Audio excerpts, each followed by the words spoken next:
পুরুষ পরিযায়ী শ্রমিক বাড়ি ফিরছেন। এমনকি কালকে আমি দিল্লিতে কথা বলছিলাম, সেখানকারের যারা ডোমেস্টিক ওয়ার্কার হিসেবে কাজ করে তারা সবাই ফেরত এসছে এইবারে ভোট দিতে।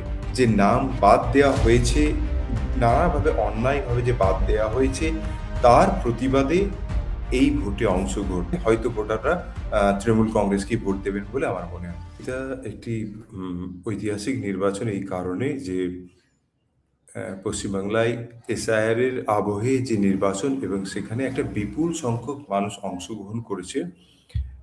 বিশেষ করে মুসলমান অধ্যুষিত এলাকাগুলোতে আমরা দেখতে পেয়েছি একটা বিপুল সংখ্যক মানুষ এতে অংশগ্রহণ করেছে। তো এটা গণতন্ত্রের জন্য খুবই ভালো লক্ষণ। তবে এই ধরনের অংশগ্রহণ বিশেষ করে পশ্চিমবাংলায় গ্রামীণ ক্ষেত্রে একেবারে অজানা চিত্র নয়। হয়তো পার্সেন্টেজের নিরিখে এইবারে বেশি মানুষ ভোট দিয়েছে, যদিও আম অ্যা বেশ কয়েক লক্ষ ভোট এই জেলাগুলোতে বাদ গেছে। তা সত্ত্বেও এটাকে আমরা কিরকমভাবে দেখব সেটা গবেষণা করা, সেটা ভাবার বিষয়। প্রথমত যদি আপনি কয়েকদিন ধরে হাওড়া, শিয়ালদা বা কয়েকটি মেইন রেল স্টেশনে দেখেন ছবি, সেখানে কিন্তু হাজার, হাজার মূলত পুরুষ পরিযায়ী শ্রমিক বাড়ি ফিরছেন। এমনকি কালকে আমি দিল্লিতে কথা বলছিলাম, সেখানকারের যারা ডোমেস্টিক ওয়ার্কার হিসেবে কাজ করে তারা সবাই ফেরত এসছে এইবারে ভোট দিতে। মূলত দুটো কারণ। এক হচ্ছে যে একটি গুজব ছড়িয়ে দেওয়া হচ্ছে যদি ভোট না এইবারে দেয়া হয়, অনেকের নাম বাদ যেতে পারে আবার যাদের নাম আছে।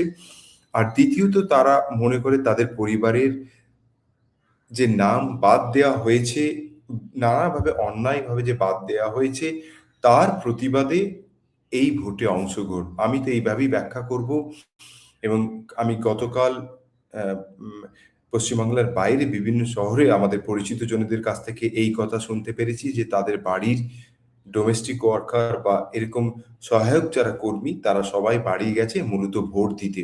এবং সেই দৃশ্য আমরা আ কলকাতার বিভিন্ন রেল স্টেশনগুলো দেখতে পেরেছি এবং আপনারা যদি দেখেন ২২ তারিখ, ২১ তারিখ, ২০ তারিখ এই ৩ টে দিনে যেভাবে ফ্লাইটের প্রাইস এরকমভাবে এতটা হাইক হয়েছে, যেগুলো কলকাতামুখী ফ্লাইট মুম্বাই থেকে দক্ষিণ দক্ষিণের যে শহরগুলো থেকে, সেখানেও কিন্তু আপনারা যারা খেয়াল করেছেন কিনা জানি না, কিন্তু আমি দেখেছি একদিকের যাত্রাপথ ১৫ থেকে ২০,০০০ এর মতো ফ্লাইটের টাকা বেড়ে গেছে। এরা মূলত অন্য সময়ে আমরা এত আগ্রহ নিয়ে বাংলায় ফিরতেন না। কিন্তু এইবারে তারা এটাকে দায়িত্ব মনে করছেন যে দায়িত্ব বলতে এক অ্যা অনেকের কাছে এই ধারণাটা গেছে যে ভোট না দিলে তাদের ভোটের নাম বাদ যেতে পারে সেই ভয়ে।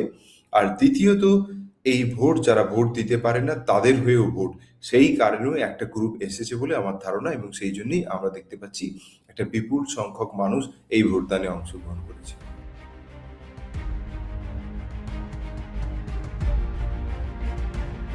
মালদা, মুর্শিদাবাদ এই ২ টি জেলা মূলত সংখ্যালঘু অধ্যুষিত জেলা। এখানকারের এইগুলো পিছিয়ে পড়া জেলা এবং এখানে আমরা দেখতে পেয়েছি সবচেয়ে ম্যাপড পপুলেশন গত ৩ মাস ৪ মাস আগে যাদেরকে আমরা দেখতে পেয়েছিলাম তারা সর্বাধিক ম্যাপড পপুলেশন তারাই আমরা ফেব্রুয়ারির আগে থেকে জানুয়ারি থেকে দেখতে পেলাম লজিক্যাল ডিসক্রিপেন্সি এবং আন্ডার এডুকেশন এবং ফাইনাল লিস্টে তাদের নাম সবচেয়ে বাদ পড়েছে।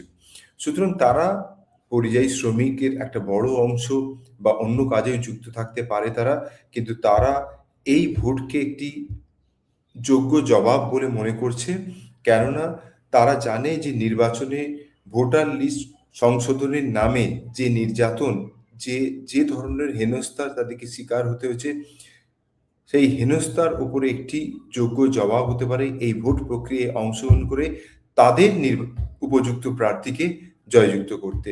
সুতরাং এইটা আমি বলব যে গণতান্ত্রিকভাবে একটি সুস্থ ইলেকশন কমিশন তার ভূমিকা নিয়ে ১,০০০ প্রশ্ন তোলা যায়। তার সত্ত্বেও মানুষ তাদের যে কর্তব্য বলে মনে করছেন, সেই কর্তব্যের খাতিরে তারা লম্বা লাইনে দাঁড়িয়ে কালকে ভোট দিয়েছে।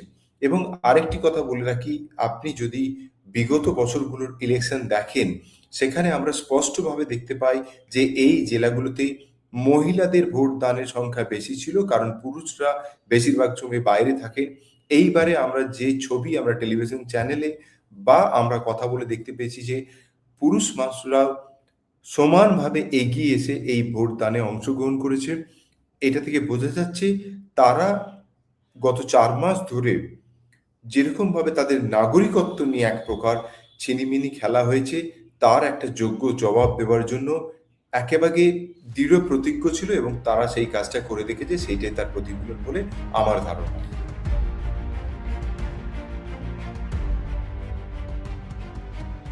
শুধু নন্দীগ্রাম নয়, আ আ কেন্দ্রের শাসক দল বিজেপি আপনারা জানেন, দর্শকরা জানেন যে তাদের নির্বাচন জেতার একমাত্র কৌশল হচ্ছে রাজনীতিতে ধর্মীয় মেরুকরণ।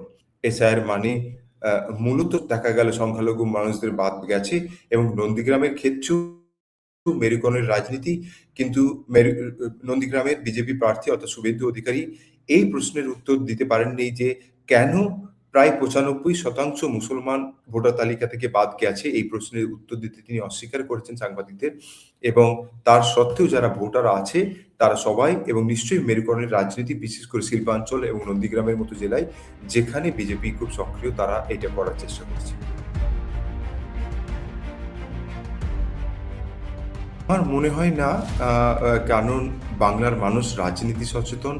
তারা আ এই ব্যাপারে এবং এই নিয়ে অনেকেই মন্তব্য করেন যে সব বিষয়ে তারা রাজনীতিক আ মন্তব্য করে। তো ভোট স্প্লিট হওয়ার সম্ভাবনা এইবারে কম। কেননা গত ৪ মাস আগে পর্যন্ত যে অ্যান্টি ইনক্যাম্বেন্সি ফ্যাক্টর ছিল সেটা অনেক বেশি পেছনের দিকে চলে গেছে। কারণ এসআইআর মূলত একটা বড় ধাক্কা গণতান্ত্রিক ব্যবস্থার উপরে এবং তারা যাতে অ্যা অ্যা একটা যুক্তিযুক্ত এবং বুদ্ধির ব্যবহার করে ভোট দেবে আ অ্যা সেটাই আমার মনে হয় এখানকার যারা ভোটার আছে তারা সেটাই ভাবছে।